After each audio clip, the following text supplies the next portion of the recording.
Bonjour Alice Michonnet. Bonjour. Merci beaucoup de nous recevoir aujourd'hui au Muséum pour la nouvelle exposition qui vient d'être lancée. Tout d'abord, quel est ce thème et comment est-ce que vous l'avez choisi ? Alors oui, effectivement, on vient d'ouvrir une nouvelle exposition depuis le 6 avril. C'est une exposition qui va durer jusqu'au 10 novembre. Et pendant ces mois à venir, on a décidé d'emmener nos visiteurs à la découverte du monde des abeilles. Alors, pourquoi on a choisi ce thème-là ? C'est une bonne question. C'est un thème qu'on avait déjà traité il y a une dizaine d'années avec un photographe journaliste qui s'appelle Éric Tourneret. Et c'est lui qu'on a réinvité 10 années après pour à nouveau explorer avec nous cette thématique-là.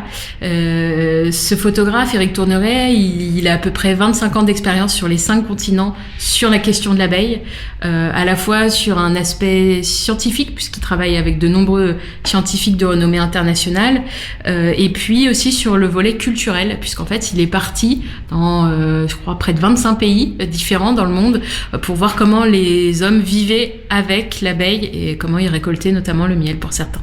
Et donc comment est-ce que vous emmenez les visiteurs et les visiteuses à la découverte de ce monde ? On a essayé de travailler un parcours assez sensoriel, c'est-à-dire que c'est une exposition, on va pouvoir évidemment observer des photos, des vidéos, écouter. Il y a du son également dans cette exposition. Goûter, pourquoi pas, parce qu'on a un petit bar à miel qui permet aux visiteurs de déguster différents types de miel. Et puis sentir aussi, notamment dans la salle du rez-de-chaussée, qui est une salle immersive. On est plongé au cœur de la ruche et puis il y a cette odeur de cire qui nous plonge un peu dans l'univers des abeilles.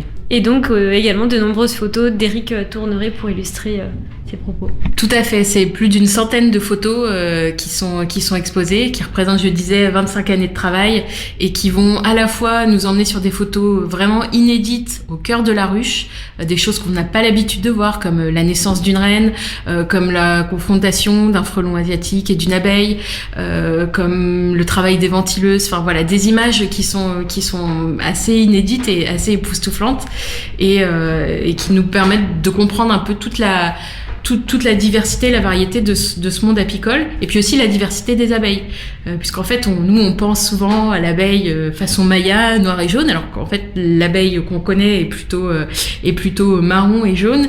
Et j'irais même plus loin, en fait il y a des tas d'abeilles auxquelles on ne pense pas. Il y a plus de 20 000 espèces d'abeilles différentes dans le monde, et puis il y en a certaines qui sont bleues, d'autres vertes, voilà, et on peut les découvrir dans cette exposition-là.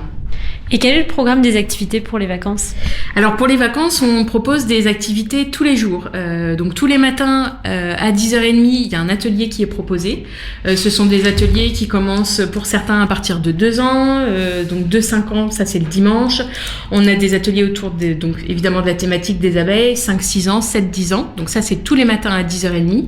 Et puis le mercredi 17 avril, donc le deuxième mercredi des vacances, une visite guidée en langue des signes, voilà, mais qui est ouverte à tous. Et le quart d'heure des curieux continue ? Exactement, oui. Tous les après-midi à 16h, les animateurs du muséum, les médiateurs sont là dans les salles et ils sont là pour répondre à vos questions, tout simplement. Eh bien, merci beaucoup Alice pour cette présentation de la nouvelle exposition du Muséum d'Histoire Naturelle Abeilles, une histoire naturelle, qui dure donc jusqu'au 10 novembre et qui sera ponctuée d'un certain nombre d'activités. On pourra retrouver toutes les informations sur le site internet du muséum et puis dans le podcast de cette émission. Merci beaucoup Léna, à bientôt.